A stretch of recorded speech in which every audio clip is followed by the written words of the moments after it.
Today on the Euro Truck Podcast, Star Wars Battlefront will not have microtransactions, TF2's Halloween update is out now, and Humble Bundle's adding a new monthly subscription service. Hello and welcome to the Euro Truck Podcast with Andrew C. And Jefferson B. I was mugged last week, but you know, guys will never know. And Freelance Gamer. You were not mugged. You left to go play League. Not mugged. That Left is not on mugging. own will. That was mugging. I mean, even if you were kidnapped to play League against your will, that's still not a mugging.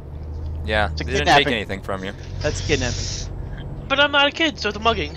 No, humans in general No. can be kidnapped. Animals can be kidnapped as well. Or is that a theft of possession because of animal? I think it depends on who you ask. Oh God, I mean, Jeff, What? stop Yes? doing what you're doing. Stop! Oh dear God, help! I can't. What's the matter, Kyle? Jeff, why your connection so bad? Oh, am I lagging? You have no idea. Oh, dear goodness. You know what's sad? That was bad. When the person who's got double the ping isn't lagging, but the person who has the same ping as me is. No, my ping went from 150 to 1500. Yeah, I kind of noticed. I'm sorry. Kyle, I am you take curious, damage? what is your ping? I don't Press tab 167. So I have a pretty bad ping to start, and then he's just like shifting through the. He was just shifting across the road, like forward, back, left, right. At one point, I think he went up. And I'm just like, and I'm trying to avoid him because I'm like, I don't want him to like shift into me and like damage me. So of course I Right. hit a wall and a turn, and then flip. Of course. That's quite unfortunate, actually. Why you gotta be going so slow? You're one to talk. No, what are you talking about? I'm right behind him. No, You're the one who's way back there. not at that point. Oh my God. I think you should pass Jeff, and that way you can be up here with me. I was trying to! I'm pulling over. He was shimmying across the road and then he shimmied Here, in I'll front pull of over me. too, so that way I'm not getting drastically far ahead of you. He pulled a David Copperfield and levitated. While you two are parked, do we have any good news? Oh, we have no good news, just news. No, oh. Yeah, well, I mean, there's some good news. I guess it depends on what people say is good news. Actually, this is kind of good news. So, Star Wars Battlefront is a game we've talked about, right? EA is being very not EA with Star Wars Battlefront. Well, They're saying, in good regards so far. they're saying that there's not going to be microtransactions in this game. Does that include all forms of DLC? I don't know. They weren't talking about that. So that's why I said they say that microtransactions are not part of the core game design. Now, Don't would it be say. considered? All right, so microtransactions in other games that I can list off the top of my head are like the flag packs for Call of Duty, right? So I'm curious if those flag packs are like. By the way, I'm right behind you guys. My engine's malfunctioning. Yep, I see you. But I'm curious if instead of doing a flag pack where it's like the South American flag pack, they just do so think the equivalent of that, but it's all the flag packs for $10. Well, here's Is that what still they a microtransaction? here's Does what that they still? right. Here's what they said. Game is going to use a two-tier currency system of points and credits. The currency is based on your game performance, and you earn credits by playing the game, and then you use the credits for weapons and whatnots and stuff. Unlockables, okay. For This is- unlockables. So they're saying that the currency is strictly in-game that you're earning it through the game, through playing the game. Okay, and as far as we know, they're not going to make it so you can buy points. As far That's as the we point, though. currently know, yes. Right. So they're saying no microtransaction. Okay. So that's where they're I'd be getting curious to see if they put out, rather than a microtransaction in the same sense as it's normally done, hey, here's a $20 card for points that you can buy. I feel like the card system has really kind of gone by the wayside, though, in the past couple of years. I mean, I'm trying to think of what is available at my local corner store for game cards. I think it's stuff by It depends Nexon. where you live. Stuff by Jagex, and I think a League of Legends starter Right, pack. it's basically That's a membership. Starter packs are still a thing. Like is what it is for most of them. It's except for League, because but that's just buying in-game currency. So I mean that one's the one that still is microtransactions, but technically. For me, I can still, to this day, at a Walgreens in San Francisco, I thought this was hysterical, and I wish I had a smartphone to take a picture. Oh god, engine cut off. I could actually buy a MapleStory card. I have seen those. Apparently, it's still very much a thing. So it's one of those things that there are still, and I'm saying this is a Walgreens on the corner of a suburb of San Francisco. So I think it really depends on location and like what what the populace has bought before, same as always. I think those cards are still very much available and very much used. Well, and if you think of it this way too, the reason that those cards probably are still available is that they don't cost the store any money to have in inventory, and they don't take up that much space. I mean, you go to, like, if I go down to my local Price Chopper, they have gift cards out the wazoo, and it takes up one little section of floor space by the registers. And they just have gift cards for every Tom, Dick, and Harry's store. Anyway, back to Star Wars Battlefront. The developers also have put a little bit more information about why there's not going to be a server browser, even though they're going to be dedicated servers. Their initial reasoning, at least what they're willing to tell people, is that not having a server browser is to provide a quote-unquote fair and even playground. So that players are being matched on their level, their same skills and everything, rather than getting in a server and being with all high-level people who know nothing about the game yet, or who know everything about the game, whereas you may not. So that is their theory. I missed the exit for what it's worth. I thought that's. I wasn't sure if you did that on purpose. Yeah, nope, I missed the exit. That's all. So whether that actually works out, I guess, is to be seen. But that's at least their official reason of why there isn't going to be one. It kind of makes it weird how you play with friends, because they did it. Your friends. I played with Uber Shadow here in Battlefield, and then like just before the end of me playing Battlefield, and I'm 100% of the like it works as a system, but things like the VAC like the VAC system, and like the way that everything's set up for like how you can host a server but then have certain programs run on it to make sure that it's actually good, and they're like, but well, what about matchmaking? Well, then matchmaking should be on that server. But saying like a free server, like if I wanted to just play with friends and not in any form of like matchmaking competitiveness or anything of that nature, I understand the idea behind let's make it fair so you have the same leveled people. But at the same time, it's like, well, what if I've been playing the game for 6 months, and then I'm and I haven't been playing that much though, but I'm level 20, whatever the equivalent of that would be, and then I want to play with Andy, who's played a couple times, but he's never played like to the extent that I have. Well, now it's starting to. Then you start skewing the problems of, well, can you lobby together? Which in Battlefield you could. In Battlefield, you could create groups and then go into dedicated servers from a group. Right, and you would join as a squad. Kind of working in the League of Legends grouping method, where you get paired with people of like skill level. Right, but the problem is like skill level is everywhere in that regards. Right. Well, the same thing happens in League. I mean, we play with Jefferson B here, and we get on the other team always a level 12 or 13, because that's what Jeff is. Right. But it means they're. I mean, it just unfortunately means they're playing with 30s and whatnot. Right. Play with Mike. Might get a master tier player in there. Right. Exactly. At least when I still have that screenshot. At least when you lost that game, it was justified. Like you can look at that game and you go, well, I can see why. All right. So we're getting a little off topic on this. Back to the Battlefront thing again. This time it's not as bad as my idea, but really though, I think it's a good idea to do those systems. They've done them so many times, and most of the time they don't end up working. And brief mention here, obviously the beta started yesterday. If you're watching this on Friday, if you're watching this after Friday, make sure if it's past the 12th, you've missed out. Wouldn't you believe it? This actually perfectly coincides with my school's fall break. That is convenient. I get Thursday, Friday, and Saturday and Sunday off.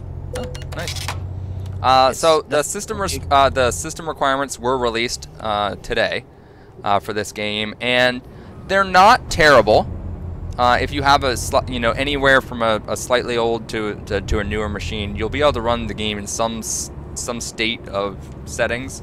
The recommended specs are you have Windows 10, an i5 which is a 4-core processor with 3.3 gigahertz of speedage, 16 gigs of RAM, and then they're saying a 4 gig GTX 970 or the R9 290 for the Radeon. I'm slightly off on that, damn.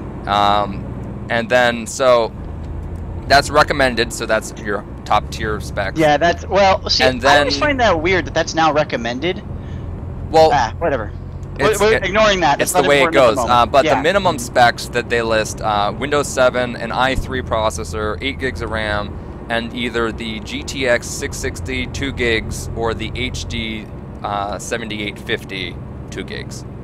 Okay, so that's fine. So you'll be able to definitely run the game at some reasonable level if you're anywhere in between those graphics cards. I'm kind of curious how it'll run for me because I have a 550 Ti, but with only 1 gig of RAM. So I imagine I'll be on for the beta. I'll be on the lowest of lows. I'm actually curious how well the beta in general is going to run. Oh yeah, how optimized it is. Yep. So that's Star Wars Battlefront. That'll be interesting to see how the beta goes. Yeah, because George Strasbourg. It could go good or bad. It all depends. So the TF2 Invasion update was released today, which is the Halloween update. Consume the invasion. Yep. So we talked on our first 1-year anniversary special that they were going to be foregoing a Valve created Halloween update in light of a thank you, that was what I was looking for. In light of a community created one, which I think is going to be which I mentioned I thought would be very cool, just because I like that Team Fortress has done. Hey, if you make good weapons, good decals, people like them, and they're balanced enough, we'll try them in the game, and then we'll rebalance them as we see fit.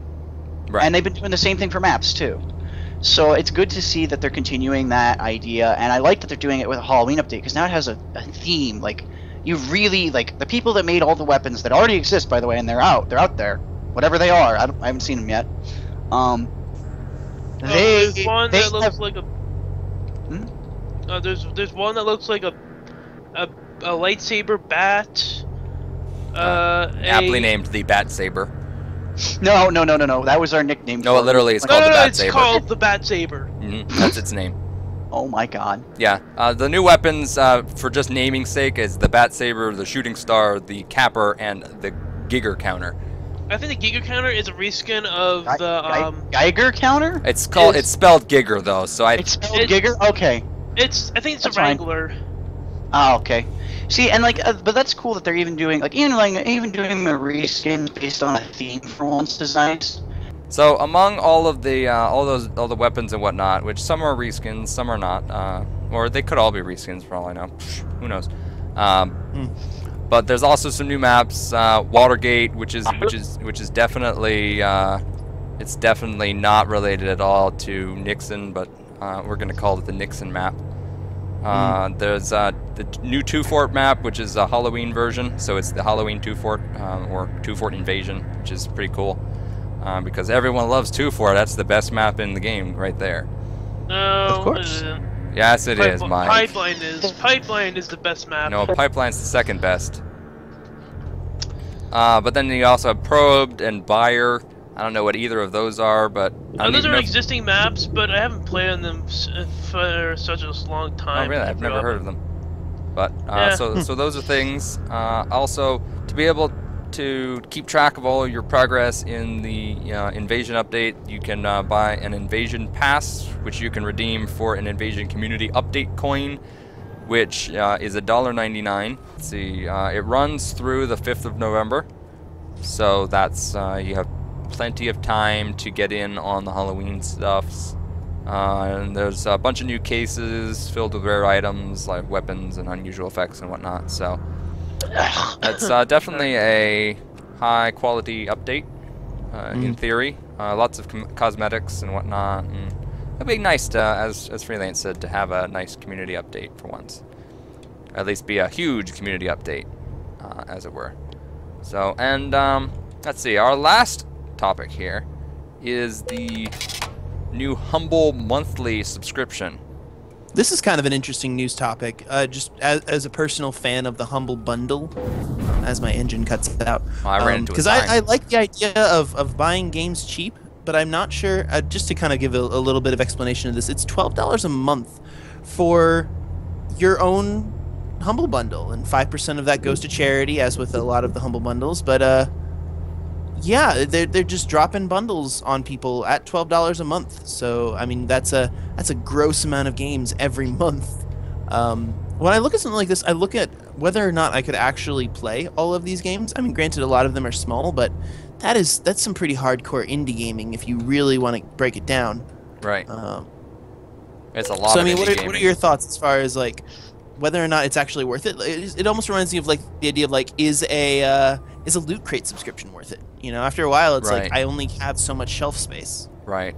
My thing with it is probably that, like, you get so many games, and now to someone who their whole idea of doing games is to be different every time.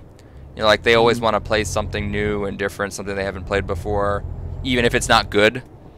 You know, whether for a YouTube platform or streaming platform or just for personal enjoyment. I could see that being really useful, above and beyond the existing options that you have through Bundle Stars and the regular Humble bundles.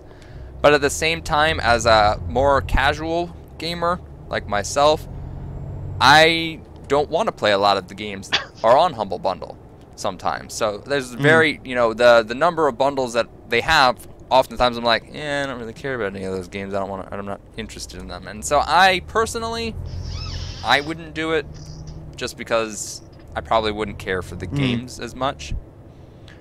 Again, it could change depending on what they end up actually putting in there.